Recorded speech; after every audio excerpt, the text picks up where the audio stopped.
Fala pessoal, eu sou Bruno Faé e o tema desse vídeo é anjos. Mas este vídeo é a segunda parte de 2 vídeos que eu estou fazendo sobre o tema. Então se você não viu a primeira parte, vai lá no canal, assiste primeiro aquele e depois continue assistindo esse aqui. Naquele primeiro vídeo eu falei sobre quem são os anjos, qual é a sua função, o que eles fizeram no Antigo e no Novo Testamento. Falei sobre batalha espiritual. Mas nesse segundo vídeo eu já quero começar falando que os anjos servem conosco e não aceitam adoração. Livro de Apocalipse, capítulo 19, versículo 10, está escrito assim: "E eu lancei-me a seus pés para o adorar. Mas ele me disse: olha, não faças tal.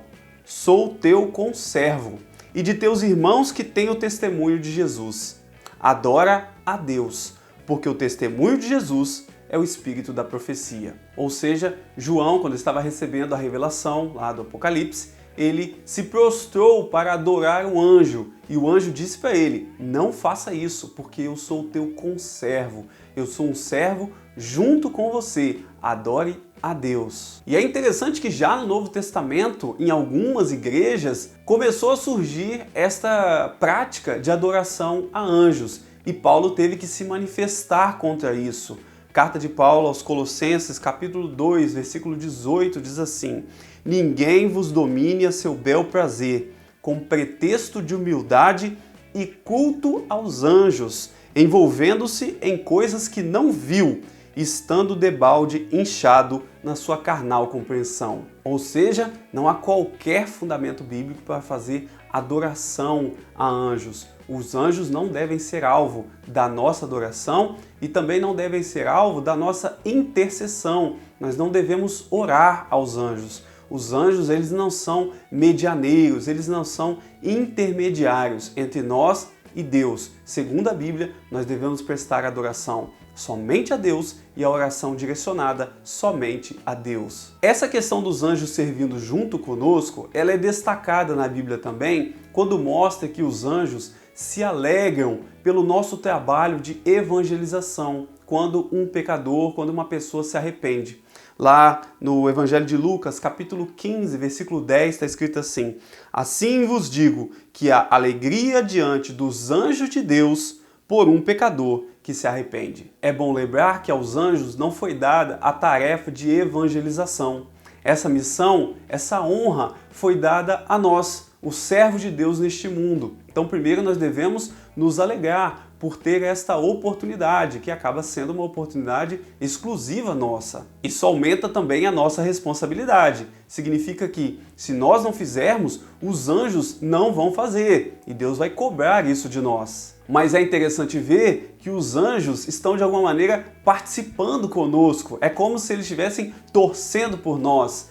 E eles se alegram quando um pecador se arrepende através do nosso trabalho evangelístico, da nossa pregação. A Bíblia também diz que existem anjos caídos. Existem anjos que um dia viveram a glória de Deus, desfrutaram da sua presença, mas viraram as costas para ele, se rebelaram e foram expulsos da presença de Deus. Esses anjos nós chamamos hoje de demônios. Segunda carta de Pedro, capítulo 2, versículo 4 diz assim: "Porque se Deus não perdoou aos anjos que pecaram, mas, havendo-os lançado no inferno, os entregou às cadeias da escuridão, ficando reservados para o juízo." O que esse texto está dizendo é que alguns dos anjos pecaram contra Deus. Nós não sabemos exatamente como isso aconteceu, mas pelo que indica na Bíblia, eles parecem ter se rebelado contra Deus, se rebelado contra a autoridade de Deus. E diz a Bíblia que Deus mandou esses anjos para um lugar chamado inferno, onde estão presos até hoje, aguardando o dia do juízo. Interessante ver então que os anjos eles tiveram a possibilidade de desobedecer a Deus. E nós temos a impressão de que na eternidade esta decisão de desobedecer ela foi definitiva e por isso os anjos não tiveram a possibilidade de se arrepender e não tiveram a possibilidade de perdão. Um outro texto que fala sobre os anjos caídos é Mateus capítulo 25, versículo 41, que diz assim: "Então dirá também aos que estiverem à sua esquerda: apartai-vos de mim, malditos, para o fogo eterno, preparado para o diabo e seus anjos." Eu vou fazer aqui um vídeo específico sobre o diabo, mas já sobre esses anjos caídos, a gente adianta que eles estão condenados ao inferno E o inferno, ele nada mais é do que o lugar onde Deus não está, onde não há a presença de Deus. E da mesma maneira que estes demônios estão condenados a este lugar, o inferno, aqueles também que rejeitaram a Deus desse mundo, seres humanos criados por Deus, mas que não o aceitaram como Senhor, eles também estão condenados a ir para o mesmo lugar aonde vão esses anjos caídos. Vemos também que os anjos estarão presentes na volta de Jesus. 1 Tessalonicenses capítulo 4, versículo 16 diz assim: porque o mesmo Senhor descerá do céu com alarido, e com voz de arcanjo, e com a trombeta de Deus, e os que morreram em Cristo ressuscitarão primeiro. Ou seja, essa referência ao alarido, que é um grito de guerra, e a voz de arcanjo e a trombeta de Deus, mostra que os anjos, de alguma maneira, eles vão anunciar ao mundo esse momento triunfal do retorno de Deus, quando ele então fará o juízo final e fechará e concluirá a história deste mundo. No primeiro vídeo eu já tinha destacado essa associação dos anjos a um exército. E aqui também, quando fala em alarido, isso era um grito de guerra. É como se o exército de Deus então estivesse chegando ao mundo escoltando o Senhor. Ou seja, será um momento absolutamente magnífico e será um momento tanto encantador para aqueles que se alegrarem com a volta de Deus, quanto assustador para aqueles ou que não creram ou que rejeitaram o Senhor nas suas vidas. E é interessante a Bíblia dizer que os anjos terão um papel ativo também no momento do juízo final. Mateus capítulo 13, versículos 49 e 50 diz assim: e assim será na consumação dos séculos, virão os anjos e separarão os maus de entre os justos, e lança-losão na fornalha de fogo, e ali haverá prantos e ranger de dentes. Aqui nesse texto, Jesus está explicando a parábola do joio e do trigo. E o que ele está dizendo aqui é que os anjos vão separar os salvos daqueles que estão perdidos. Agora, sobre o aspecto dos anjos, a Bíblia diz que eles parecem resplandecentes quando se manifestam a nós. Vemos, por exemplo, no Evangelho de Mateus, capítulo 28, versículos 2 e 3, que diz: e eis que houvera um grande terremoto, porque o anjo do Senhor, descendo do céu, chegou, removendo a pedra da porta, e sentou-se sobre ela, e o seu aspecto era como um relâmpago, e as suas vestes brancas como a neve. Nós já vimos no vídeo anterior que os anjos são espíritos, e quando eles se manifestam para nós, eles normalmente têm um aspecto reluzente, mas muitas vezes os anjos também têm um aspecto semelhante à forma humana. Agora a Bíblia fala sobre alguns tipos de anjos e um pouco sobre a aparência e a função deles, mas não é muito claro para nós distinguir qual é a função de cada um e nem qual é a aparência de cada um. Mas os três principais citados são o querubim, o serafim e o arcanjo. O querubim é o anjo mais citado na Bíblia. Ele já aparece lá no livro de Gênesis, capítulo 3, versículo 24, quando diz assim: e havendo lançado para fora o homem, pôs querubins ao oriente do jardim do Éden, e uma espada inflamada que andava ao redor, para guardar o caminho da árvore da vida. Ou seja, quando Adão e Eva foram expulsos do Éden, do jardim do Éden, quem ficou guardando a entrada, ou seja, protegendo para que ninguém entrasse ali, que eles não entrassem ali no jardim, foram querubins. Também nós vemos que a Arca da Aliança e o Templo de Salomão, eles eram decorados com imagens de querubins. Lá em Êxodo, capítulo 25, versículos 19 a 20, nós vemos que a Arca da Aliança ela foi decorada com a imagem de querubins. Também, 1 Reis, capítulo 6, nós vemos que o Templo de Salomão ele foi decorado com algumas imagens de querubins. Mas nós não temos muita certeza sobre a aparência dos querubins. A gente vê, por exemplo, em Ezequiel, capítulo 10, versículos 20 a 21, que diz assim: e estes são seres viventes que vi debaixo do Deus de Israel, junto ao rio Quebar, e conheci que eram querubins. Cada um tinha 4 rostos, e cada um 4 asas, e a semelhança de mãos de homem debaixo das suas asas. Essa visão aqui foi a visão que Ezequiel teve do carro-trono de Deus, que aparece logo no início do seu livro. E a gente vê que esse carro-trono ele era sustentado por querubins.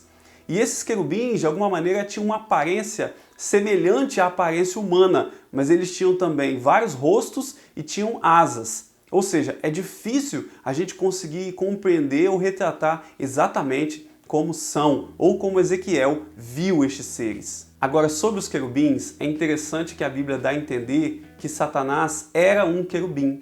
Quando a gente vê lá no livro de Ezequiel, capítulo 28, versículo 14, que fala sobre a queda do querubim ungido, esse texto muitas vezes é utilizado para explicar ou como uma referência à rebelião de Lúcifer contra Deus. E ele então, tendo sido expulso da presença de Deus, ele se torna Satanás. Agora, sobre os serafins, o principal aspecto da sua aparência é que eles tinham 6 asas. Eles, na verdade, são citados apenas uma vez na Bíblia.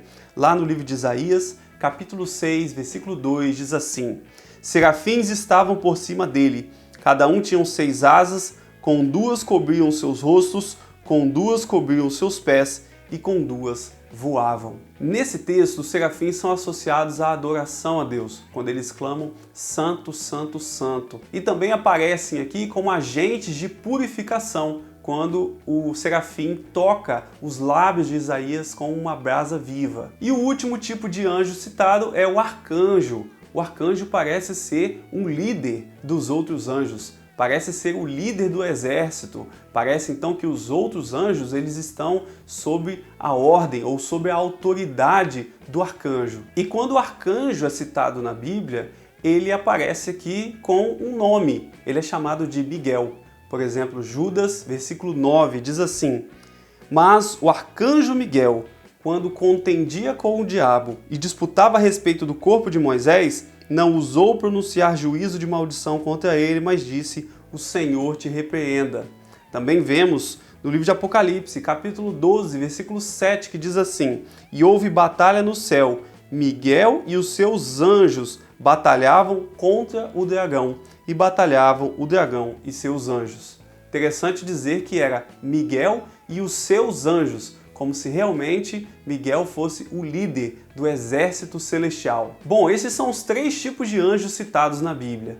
As pessoas fazem muita especulação sobre hierarquia entre anjos, sobre a função exata dos anjos, sobre a classificação dos anjos, mas a Bíblia não fala muito sobre isso, ela não é muito precisa sobre esse assunto. O mais importante é nós sempre buscarmos saber o que a Bíblia diz sobre os anjos. E aí, o que você achou destes vídeos? Deixa aí no comentário a sua opinião. Se inscreva no canal se você ainda não é inscrito e você não quer perder nenhum dos próximos vídeos, ative aí o sininho da notificação. Se você gostou, deixe o seu like. Muito obrigado por assistir e até a próxima!